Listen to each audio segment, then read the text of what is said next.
عمرك فكرت ليه إنتاج البيض ممكن يقل؟ ليه بيطلع قشرته ضعيفة أو شكله غريب؟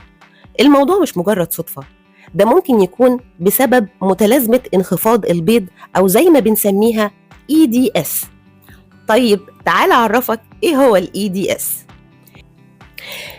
ال EDS عبارة عن مرض فيروسي معروف بمتلازمة انخفاض إنتاج البيض، وده لأنه بيأثر على الجهاز التناسلي للدجاج البياض، وبيخلي البيضة تطلع بجودة ضعيفة أو يخلي الإنتاج يقل.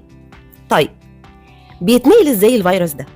بيتنقل بطريقتين، إما رأسي عن طريق انتقاله من الأم المصابة للكتاكيت، أو أفقي بانتقاله بين الطيور عن طريق الأدوات الملوثة بالفيروس.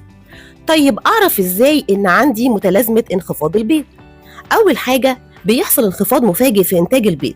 تاني حاجة بيطلع بيض مشوه قشرته ضعيفة أو من غير قشر خالص، أو يتغير لون القشرة ويكون مش طبيعي.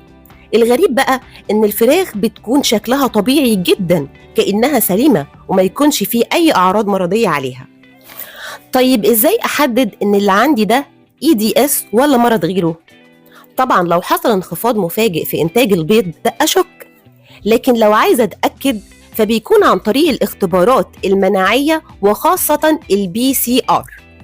بقدر أميزه عن النيوكاسل أو الإنفلونزا أو الIP بعدم وجود أي أعراض تنفسية.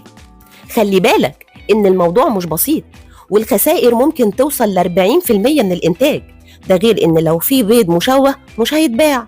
طيب الحل إيه؟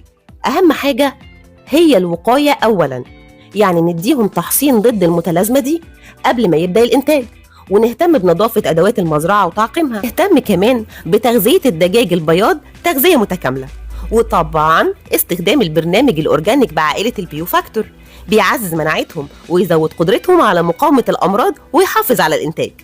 لو واجهتك المشكلة دي تواصل معنا على الأرقام الموضحة على الشاشة، وما تنساش تشترك في القناة وتفعل زر الجرس. والسلام عليكم ورحمة الله وبركاته.